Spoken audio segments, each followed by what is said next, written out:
ஓம் நமச்சிவாய. திருச்சிற்றம்பலம். சிவாய நமக, சிவசிவாய நமக. நீ தோற்றுக்கொண்டே இருந்தாலும் நீ கவலைப்படக்கூடாது. நீ கவலைப்படாதே. நிச்சயம் ஒரு நாள் வெற்றி பெறுவாய் என்ற மனதில் உறுதியை மட்டும் வை. உன்னுடைய கனவுகள் எல்லாமே நனவாகும் காலம் வந்துவிட்டது. இனியும் நீ கவலைப்பட வேண்டிய அவசியமே இல்லை. தோற்றுக்கொண்டே இருக்கிறோமே என்று ஒரு நொடி கூட நினைக்காதே. உனக்கு வெற்றி வாய்ப்புகள் பல வந்து கொண்டே இருக்கின்றன வரிசையாக. உன்னை சுற்றி உள்ளவர்களின் உண்மை முகத்தை நீ பார்த்திருப்பாய். அது அவர்களின் கரும வினை. அவர்கள் மீது நீ கோபமோ எரிச்சலோ காட்டாதே. புன்னகையுடன் விலகியே இரு. இனி உனக்கு நல்ல காலம் ஆரம்பித்து விட்டது. நான் சொல்கிறேன். உன்னை பெற்றெடுத்த தகப்பன் நான் சொல்கிறேன். உனக்கு நல்ல காலம் நெருங்கிவிட்டது. உனக்கு துரோகம் இழைத்தவர்களுக்கு கர்ம வினையின்படி கெட்ட காலம் ஆரம்பித்து விட்டது. இதுவரை சதா காலமும் நீ துன்பத்தை நினைத்து கொண்டு இருந்ததால் தான் அதனுடைய தாக்கம் இன்று வரை உன் மனதிலும் உனக்குள்ளும் இருந்து கொண்டிருக்கிறது. இதை நீ மாற்ற இனி எப்போதுமே என்னுடைய நாமத்தை மட்டும் உச்சரித்து கொண்டே வா. அது உனக்குள்ளே ஒரு பெரிய மாற்றத்தை கொண்டு வரும். அந்த மாற்றம் உன்னை என்னிடத்திற்கு தானாகவே அழைத்து வரும். அப்போது உன்னை தூக்கி நான் துடைத்து உனது துன்பங்களுக்கான நிவாரணத்தை நானே வழங்குகின்றேன். நீ பல கர்ம வினைகளை ஏற்றுக்கொண்டு வந்திருப்பதால் தான் அவை அனைத்துமே இப்பொழுது செயலாக மாறி இன்பம் துன்பம் என்ற இரண்டையும் உனக்கு வரிசையாக அளித்து கொண்டிருக்கின்றன. இவை வரிசையாக ஒன்றன் பின் ஒன்றாக வந்து கொண்டே இருக்கின்றன. ஆனாலும் என்னுடைய துணை கொண்டு துன்பங்களை எல்லாம் சுலபமாக நொடி பொழுதில் நீ கடந்து விடுவாய். கடந்தும் செல்லலாம். அதற்கு தேவை நீ செய்ய வேண்டியது என்னுடைய நாமத்தை மட்டும் உச்சரிப்பதே. என்னுடைய நாமத்தை உச்சரித்து பொறுமையாக நம்பிக்கையுடன் என்னை நம்புவது மட்டும்தான் உன்னுடைய கடமை. மற்றது எல்லாவற்றையுமே பார்த்து கொள்வது என்னுடைய பொறுப்பு. நன்மை செய்து பழக்கப்பட்டவர்கள் தீமை செய்ய நினைத்தாலும் அவர்களால் செய்ய முடியாது தெரியுமா? நன்மையை செய்து கொண்டிருப்பவர்கள் தீமை செய்ய ஒரு நாளும் அனுமதிக்க மாட்டார்கள். உறுதியான பக்தியால் அனைத்துமே உனக்கு கிட்டும். இனி உன்னுடைய வாழ்வில் எல்லாமே சரியாகும். எப்படிப்பட்ட சூழ்நிலையிலும் நான் உன்னை கைவிட மாட்டேன். இந்த அப்பாவின் வாக்கு உண்மையானது. எப்படிப்பட்ட சூழ்நிலையும் நீ எளிதாகவே கடந்து விடுவாய். என்னை மட்டும் நீ நம்பு. உன் கூட நான் எப்பொழுதுமே இருப்பேன். நேர்மை ஒரு வரப்பிரசாதம் என்பதை நீ மறந்து விடாதே. நேர்மைதான் எல்லோருக்குமே வேண்டும். நேர்மையோடு வாழ்ந்து பார். உனக்கு வர வேண்டியது வந்து சேரும். உன்னால் எல்லாம் முடியும். நீ எதற்காக உன்னுடைய வெற்றியிலிருந்து பின்வாங்கப் போகிறாய்? அப்படிப்பட்ட எண்ணமே உனக்கு வேண்டாம். நான் இருக்கிறேனே. நீ மிக சிறந்த வெற்றியாளனாக மிளிர வேண்டுமெனில் போராட்டங்கள் அனைத்தும் மன உறுதியுடன் துணிச்சலுடனும் எதிர்கொண்டால் வெற்றி என்பது கை கெட்டிய தூரம்தானே. பிறகு எதற்காக நீ பின்வாங்குகிறாய்? துணிச்சலாக இறங்கு. நான் இருக்கிறேன். உன் மனது பற்றி உன்னை தவிர வேறு யாருக்குமே தெரியாது. உன் மீது உன்னை போல் அக்கறை உள்ளவர் எவருமே கிடையாது. உன்னை நீயே முதலில் தாழ்த்திக் கொள்வதை நிறுத்து. உன்னை நீ அறிய முயற்சி செய். உன் காரியமெல்லாம் தானாகவே கைகூடி உன்னை தேடி வரும். வாழ்க்கையை பற்றி ஆழமாக சிந்திக்க வைத்த வரிகள் தான் இது. வாழ்க்கையில் நாம் புரிந்து கொள்ள வேண்டிய ஒரு மிக முக்கியமான விஷயம் என்னது என்று தெரியுமா? கடைசி வரைக்கும் ஒருத்தரை முழுசாக புரிந்து கொள்ள முடியாது என்றால் எவன் புரிந்து கொள்கின்றானோ அவன்தான் நிம்மதியாக இருப்பான். ஒருவரை உங்களால் முழுமையாக 100% புரிந்து கொள்ள முடியும் என்றால் அந்த மனிதரோடு உங்களால் உறவாட முடியாது. அது கணவன், மனைவி, அண்ணன், அக்கா, தங்கை, தம்பி, நண்பன், காதலி, இப்படி எந்த உறவாக இருந்தாலுமே சரி. வாழ்க்கையின் சுவாரஸ்யமே அந்த புரிதலை நோக்கிய பயணத்தில் இருக்கக்கூடிய சுவாரஸ்யம்தான். நமக்கு எளிதாக கிடைக்கக்கூடிய பலருக்கு இன்றைக்கும் கனவாகவே இருக்கிறது. மகிழ்ச்சி என்றால் என்னவென்று அதை அனுபவிக்கும் போது மனிதனுக்கு தெரிவது கிடையாது. அப்போது அவர்களுக்கு அலட்சியப்படுத்துவார்கள். அது இல்லாமல் போகும்போது பாருங்கள், அப்போதுதான் தெரியும். நேர்மையற்றவர்களும் உயர்கிறார்களே என்று நாம் எப்படி வருத்தப்படவோ ஆச்சரியப்படவோ கூடாதோ, அதே போலத்தான் ஏனெனில் நம்முடைய நோக்கம் உயர்வும் அல்ல, நேர்மையாக இருப்பது மட்டுமே. ஒரு மணியைப் போல நல்ல செயல்கள் சொர்க்கத்தின் வாசலில் ஓசையை எழுப்பும். சில சமயங்களில் மலைக்கு ஒதுங்கி நிற்பதைப் போல. அதுபோலவே சில மனிதர்களிடம் ஒதுங்கி நிற்பதுதான் நம்முடைய வாழ்க்கைக்கு நல்லது. ஒருவரை கண்டால் உங்களுக்கு பிடிக்கவில்லையா? அவர்களிடம் வீணான வாக்குவாதத்தை விட்டு அவர்களிடமிருந்து நீங்கள் ஒதுங்கி வந்து விடுங்கள். அதுதான் உங்கள் வாழ்க்கையை செழுமையாக வைத்துக்கொள்ளும். அவர்கள் எது வேண்டுமானாலும் சொல்லட்டும், எதுவுமே நீங்கள் காதில் போட்டு கொள்ளாதீர்கள். கசக்கும் வேப்பங்காய் கூட பழுத்தால் இனிக்கிறது. கடைசி வரை பழுக்காத காயாய் சில மனிதர்கள் இருந்து கொண்டுதான் இருப்பார்கள். அவர்களை நம்மால் திருத்தவே முடியாது. என்ன செய்தாலும் அவர்களால் திருந்தவும் முடியாது. உன் தூய பக்தியினால் மட்டுமே நீ நினைத்தது நிச்சயமாகவே நிறைவேறும். உன் அப்பாவின் துணையோடு நிச்சயம் நீ நினைத்தது எல்லாமே உன் கைகூடி தானாக வரப்போகிறது. நேர்மை என்பது நமக்கு அப்பா கொடுத்த வரப்பிரசாதம். அதை எப்பொழுதும் தவறாமல் நாம் கடைபிடிக்க வேண்டும். தவறு செய்யக்கூடிய சந்தர்ப்பமும் வாய்ப்பும் நமக்கு வாய்த்தாலும் நேர்மையாகவே வாழ வேண்டும். வாழ்வில் ஓரிரு நாள் நேர்மையாய் வாழ்ந்து பார்த்து அதனுடைய ருசியை நீங்கள் உணர்ந்துவிட்டால் நாம் எதற்காகவும் நேர்மையை இழக்க மாட்டோம். இழக்கவும் மனது வராது. நேர்மை கூட ஒரு போதைப் பொருள்தான். அதை அனுபவித்து விட்டால் அதற்கு நாம் அடிமையாகி அதிலிருந்து மீண்டு வரவே முடியாது. ஆனால் மன நிம்மதி நமக்கு முழுவதுமாகவே கிடைக்கும். இந்த போதைப் பொருள் கூட ஒரு நல்லதுக்குத்தான், நல்ல போதைப் பொருள்தான். அதனால் நீங்கள் நேர்மையாகவே இருங்கள். எப்படிப்பட்ட சூழ்நிலையும் உங்களுடைய நேர்மையை மட்டும் கைவிட்டு விடாதீர்கள். என்னுடைய அனுக்கிரகம் உங்களுக்கு முழுவதுமாகவே கிடைக்கும், எப்பொழுதுமே கிடைக்கும். உங்களுடைய மனம் அமைதியாக இருக்க வேண்டும். மனமே அமைதிக்கோள் என்று கூறி பாருங்கள். மனித மனம் அமைதியை தேடி அலைகின்றது. அது எங்கே கிடைக்கும் என்றும் அலைகளிக்கிறது. ஏனெனில் அமைதியாக இருக்கிற போதுதான் மனம் நிம்மதியாக இருக்கிறது, நிறைவாக உணர்கிறது. ஒரு அமைதியான சூழலில் நிம்மதியாகவும் அமைதியாகவும் இருப்பது என்பது எளிது. ஆனால் மிகவும் சத்தமான மற்றும் கூட்டமான இடங்களில் அமைதியை தேடுவது எவ்வளவு கடினம். நாம் நிம்மதியையும் மகிழ்ச்சியையும் வெளியில் தேட வேண்டிய அவசியமே கிடையாது. நமக்குள்ளேயே தேட கற்றுக்கொள்ள வேண்டும். நம்முள்ளேயே உறைந்திருக்கும் அமைதியையும் மகிழ்ச்சியையும் நாம் கண்டுபிடித்தால் வெளிப்புற சூழ்நிலையெல்லாம் நம்மை பாதிக்கவே பாதிக்காது. சில நேரம் நாம் அனைவரும் ஆசை, காமம் பற்றி தேவையற்ற சிந்தனைகளால் மனதின் அமைதியை நாம் கெடுக்கிறோம். மனதை அமைதிப்படுத்துவதற்கு அதன் போக்கிலேயே சென்று வெல்வதே எளிமையான வழியாகும். அதனை செய்ய மனதை இனிமைப்படுத்த வேண்டும். அமைதியை மனமே ஏற்படுத்த வேண்டும். உலக அமைதியில் மட்டுமல்ல, உள்ளூர் அமைதியிலும் நமது மனமே அதிகமாய் ஒரு மந்திர சாவியாய் வைத்திருக்கிறது என்பதை தெரிந்து கொள்ள வேண்டும். அந்த மந்திர சாவி மட்டும் நமக்கு கிடைத்துவிட்டால் போதும். அமைதி இல்லாமல் தவிப்பவர்களில் பலர் குழம்பிய குட்டைகளாகவே இருப்பார்கள். ஆழம் குறைந்த குட்டைதான் என்றாலும் அது கலங்கி இருந்தால் அதன் அடியில் இருப்பது எதுவுமே நமக்கு தெரியாது. ஆனால் தெளிவாக இருக்கின்ற நீர்நிலை ஆழம் மிகுந்திருந்தாலும் அதன் அடியில் இருப்பவற்றை தெளிவாக பார்க்க முடியும்.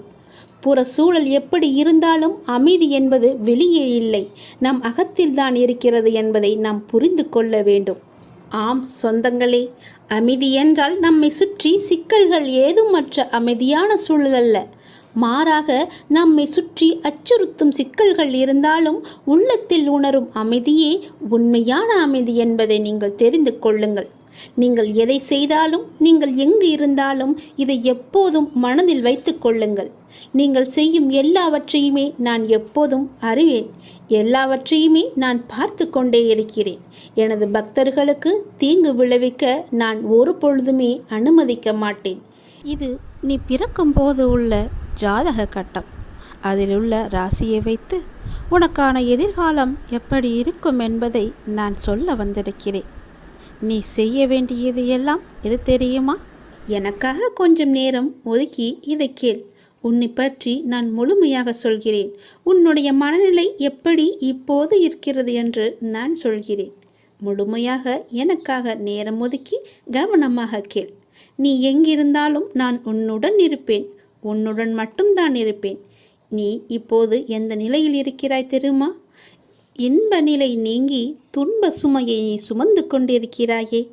அனுபவிக்க இன்னும் என்ன இருக்கிறது என்ற அளவில் துன்பத்தின் எல்லை வரை சென்றுவிட்டு வெறுமையாய் நின்று என் சன்னதியில் எனது முகத்தை உற்று பார்த்து அழுது கொண்டிருக்கிறாய். உன்னை நான் கண்டு கொள்ளவில்லை என்று நினைத்தும் கொண்டிருக்கிறாய். உன்னை கரிசனத்தோடு நான் கவனித்து கொண்டுதான் இருக்கிறேன். ஒவ்வொரு முறையும் உன்னை தைரியப்படுத்தி கொண்டுதான் வருகிறேன் என்பதை நீ நினைவுபடுத்திக்கொள். நான் உனக்கு ஒன்றும் செய்யவில்லை என்று மட்டும் நினைத்து விடாதே. உனக்கே தெரியாமல் நான் பல விதத்தில் உனக்கு உதவி கொண்டிருக்கிறேன். இன்னும் நீ கடந்து போக வேண்டிய தூரம் கொஞ்சம் மட்டும்தான் இருக்கிறது. அதுவரை எல்லையற்ற பொறுமையோடு நீ காத்திரு. உனக்கு மிகவும் பொறுமை தேவை. தீவிர நம்பிக்கையோடு உனது சுமையின் கணம் தெரியாமல் இருப்பதற்காக எனது நாமத்தை நீ உச்சரித்தபடியே இருக்க வேண்டும். எனது சத்தத்தை உணர்வுள்ள நீ கவனித்து கொண்டு அதன்படி நடந்து கொள். அப்போது உனக்கு ஆறுதல் கிடைக்கும், மன நிம்மதி கிடைக்கும். நீ இப்போது கவலைப்பட்டு கொண்டிருக்கிறாயே, அந்த கவலை உனக்கே தெரியாமல் காணாமல் போய்விடும். இருந்த இடம் தெரியாமல் போய்விடும். நீ எதை பற்றியுமே மனதில் வைத்துக்கொண்டு சஞ்சலப்பட்டு கொண்டிருக்காதே. நான் உன் கூடவே இருக்கிறேன். எது வந்தாலும் நான் பார்த்து கொள்கிறேன். என்னுடைய அருள் நான் உனக்கு தருகிறேன். என் அருள் முழுவதையும் ஆசீர்வாதத்தையும் நான் உனக்கு தருகிறேன். நான் உனக்கு அருள் செய்ய காத்து கொண்டிருக்கிறேன். இப்படியெல்லாம் நான் செய்யும்போது நீ எதற்காக வீணாக கவலைப்பட்டு கொண்டு உன்னை நீயே வருத்தி கொண்டிருக்கிறாய்? வேண்டாம் தங்கமே. வீசும் காற்றுக்கு அளவுகோல் தெரியாது. பாய்ந்து சுழன்று வரும் அலையான நீருக்கு அளவு கிடையாது. சுடர் கொண்டு எரியும் நெருப்புக்கு அளவை எட்ட முடியாது. பரந்த ஆகாயத்திற்கு எல்லை என்ற அளவுகோல் இல்லை. நீளம் என்ற பரந்த பூமிக்கு ஆழங்களின் அளவுகோல் இல்லை. நீ போகும் தூரத்திற்கும் கடக்கும் பாதைக்கும் உன் அனுபவங்களுக்கும் அளவுகோல் உண்டா? இவற்றுக்கே இல்லை என்ற போது உன் வெற்றியை மட்டும் உனக்கு அளவுகோல் வைத்தால் நான் கொடுப்பேன். உனக்கான எல்லாமே தக்க சமயத்தில் கொடுத்து நான் உன்னை வாழ வைப்பேன். உன்னுடைய பாதைகள் எல்லாமே தெளிவாகும் காலம் வந்துவிட்டது. பணிகள் படர்ந்து இருள் சூழ்ந்த கஷ்டங்கள் எல்லாமே விலகி போகப் போகிறது. உன் மனம் நொந்து போன விஷயங்கள் எல்லாமே இப்போது உன் மனம் மகிழ்ச்சி அடையும் அளவிற்கு இனிமேல் ஒன்றின் பின் ஒன்றாக நிகழப்போகிறது. நிம்மதி என்ற மலர் உன் வீட்டில் பூக்கப் போகிறது. உன் மனதில் மலரப் போகிறது. இனிமேல் தென்றலாய் வசந்தமாய் நீ எப்போதும் வசந்த காற்றை சுவாசிக்கப் போகிறாய். நீ எதற்காகவுமே பயப்படாதே, கலங்காதே. உன்னில் வெற்றி என்ற தீபத்தை நான் ஏற்றி காமிக்கிறேன். அகிலத்தின் ரூபமாய் நான் எப்போதுமே உனக்கு துணையாக இருப்பேன். இது நிச்சயமாகவே நடக்கும். எதை பற்றியுமே கவலைப்படாதே. இன்றைய இப்போதைய சூழ்நிலையை வைத்து எதிர்காலத்தை நீ தீர்மானித்து விடாதே. எல்லாவற்றையுமே நானே பார்த்து கொள்கிறேன். உன் அப்பா நான் இருக்கும்போது எதற்குமே நீ கவலைப்படாதே. உன்னை படைத்தது நான். உன்னை இந்த உலகிற்கு கொண்டு வந்தது நான். அப்படி இருக்கும்போது ஏன் எல்லாவற்றிற்கும் பயந்து கொண்டிருக்கின்றாய்? எல்லா முழு பொறுப்புமே என்னுடையது தானே. உன்னை படைத்த எனக்கு உன்னை காக்க எனக்கு எவ்வளவு நேரமாக போகிறது? நல்லது நடக்கும். நல்லது மட்டுமே நடக்கும். இன்று உனக்கு நடப்பது எல்லாமே எது நடந்தாலும் அது கடவுளின் அனுமதியோடு மட்டும்தான் நடக்கிறது என்று பொருள் உணர்ந்து கொள். இதை நீங்கள் கண்டனம் செய்தால் கடவுளின் விருப்பத்தை, கடவுளின் பேரறிவை, கடவுளின் தீர்ப்பை நீங்கள் விமர்சிக்கின்றீர்கள் என்றுதானே அர்த்தம். அவ்வாறு செய்யலாமா? அதை நீங்கள் செய்யாதீர்கள். அவர் அனுமதித்ததை நீங்கள் பெற்றுக்கொள்ளுங்கள். எதுவாக இருந்தாலுமே இது கடவுளின் செயல் என்று நினைத்து சந்தோஷமாக இருங்கள். உங்களுக்கு அமைதி கிட்டும். நம் விருப்பமா உலகை இயக்குகிறது? இல்லையே. கடவுள் பொருள்களை முழுமையாக பார்க்கிறார். மனிதன் பொருள்களை ஒரு பகுதியாக பார்க்கிறான். மனிதன் கடந்த காலம் மற்றும் எதிர்காலத்தில் இருந்து பிரிந்து நிகழ்ச்சிகளை நிகழ்காலத்தில் மட்டுமே பார்த்து கொண்டிருக்கிறான்.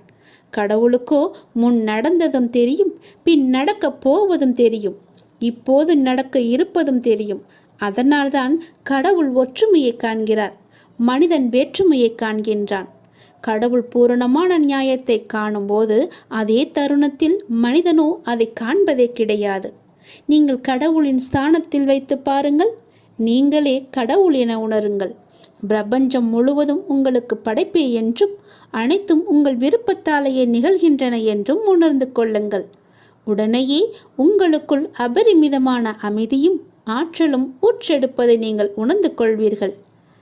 பிறர் நம்மை திட்டும்போது பிறர் உங்களை காரணமின்றி திட்டுவதாகவும் காரணமின்றி துன்புறுத்துவதாகவும் நீங்கள் கூறுகின்றீர்கள். அது உண்மையாக இருந்தாலும் கூட அதற்காக அலட்டிக்கொள்ளாதீர்கள். நிலைமையை பொறுமையுடன் சமாளியுங்கள். இக்கட்டான நிலைமைகளை சமாளிப்பதில் அமைதி ஒரு சக்தி வாய்ந்த ஆயுதம் என்பதை நீங்கள் காண்பீர்கள். யாராவது உங்களை திட்டினால் கண்களை மூடிக்கொண்டு பொறுமையாக இருங்கள். பிறர் அவர்கள் விருப்பம் போல நினைக்கட்டும், அவர்கள் விரும்புவதை சொல்லட்டும். இந்த உலகம் முட்டாள்களால் நிறைந்தது. நீங்கள் அறிவுடையவராக விளங்குங்கள். எல்லோர் முன்னிலையிலும் பணிவுடன் இருங்கள்.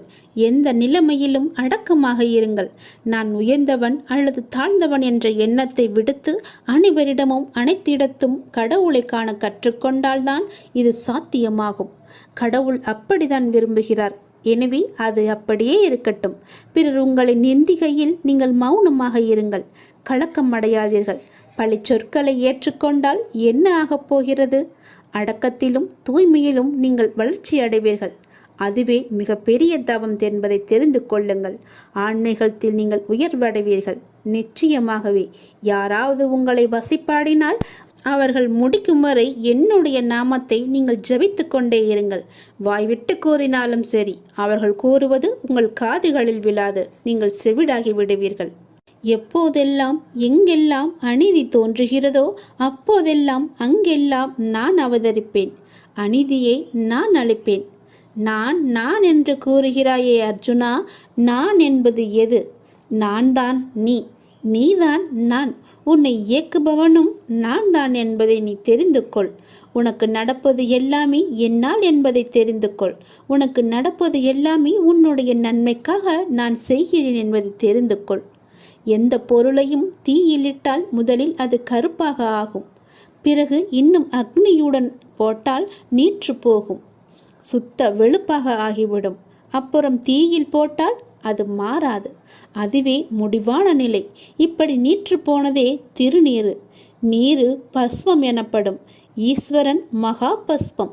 எல்லாம் அழிந்த பின்னும் இவற்றை அழித்துவிட்டு எஞ்சி நிற்கிற அழியாத சத்தியமான மகா பஸ்பம்தான் உதி. அவன் பஸ்மமாக நீற்று வெளுத்து போனதற்கு முந்திய மாறுதல்தான் கருப்பு. அதுதான் கரி. நிலக்கரிதான் இவ்வுலக ஐஸ்வர்யத்தில் இக்காலத்தில் முதலிடம் பெற்றிருக்கிறது தெரியுமா? எதுவும் தோன்றவும் இல்லை, இங்கு எதுவும் இயங்கவும் இல்லை, மறையவும் இல்லை. புற உலக மாயைகளை நீக்கினால் உனக்கு உள்ளது உள்ளதுபடியே இருக்கிறது. உங்கள் விவாதம் மௌனமாகவே இருக்கட்டும். மௌனத்தை விட சிறந்த விவாதம் ஏதுமே இருக்க முடியாது. அவரவர் விரும்பிய பதிலை அவரை பெற்றுக்கொள்ள உங்கள் மௌனமே ஆக சிறந்த விவாதமாக இருக்கட்டும். நீங்கள் அறிந்ததை கொண்டு கடவுளை வழிபடுங்கள். உனது உள்ளத்தில் இருந்து வழிபடுங்கள். வழிபாட்டிற்கு எந்த ஒரு விதிமுறையும் கிடையாது. உன் தாயை எவ்வாறு உனது தேவைக்கு நீ அழைப்பாயோ அதே அன்பும் அக்கறையுடனும் இயல்புடனுமே எனக்கு போதுமானது என்பதை தெரிந்து கொள்ளுங்கள். இந்த அப்பாவை அழைப்பதற்கு எந்த ஒரு சிறந்த வழிமுறை என்பதும் நான் வைத்து கொள்ளவில்லை. அன்பாக கூப்பிட்டால் போதும். நான் இருக்க பயமென்று உன்னை தேடி நான் ஓடோடி வந்து விடுவேன். உன் மனதின் குழப்பத்தையும் உன் வாழ்வின் சரியான பாதைக்குமே நான் இவற்றையெல்லாம் தந்து கொண்டிருக்கிறேன். உன்னை முழு திருப்திப்படுத்தவே நான் இதையெல்லாம் சொல்லிக் கொண்டிருக்கிறேன். உன் மனம் சஞ்சலத்தில் இருக்கும்போது என்னுடைய உதியை எடுத்து பூசிக்கொண்டு இருந்து பார். உன் மனம் தெளிவாகும். உனக்கு மாமருந்தே இதுதான். உன் மனம் உடனடியாகவே தெளிவடைந்துவிடும். உன் பார்வையே உனக்கான வெற்றி என்று தெரிந்து கொள். தன்னுடைய நிலை உணர்ந்து இன்ப துன்பங்களை சமநிலையில் எதிர்கொண்டு எதிர்பார்ப்பில்லாமல் வாழ்ந்து பாருங்கள். உங்கள் வாழ்வில் எதிர்பார்ப்பு இருந்தால் உங்கள் வாழ்க்கையே நிம்மதி இல்லாமல் போகிவிடும். இன்று இப்போது இந்த நொடிதான் நமக்கு உள்ளது என்று சந்தோஷமாக வாழுங்கள். எதிர்பார்ப்பு இன்றி வாழ்ந்து பாருங்கள். நிம்மதி நிலைத்து இருக்கும்.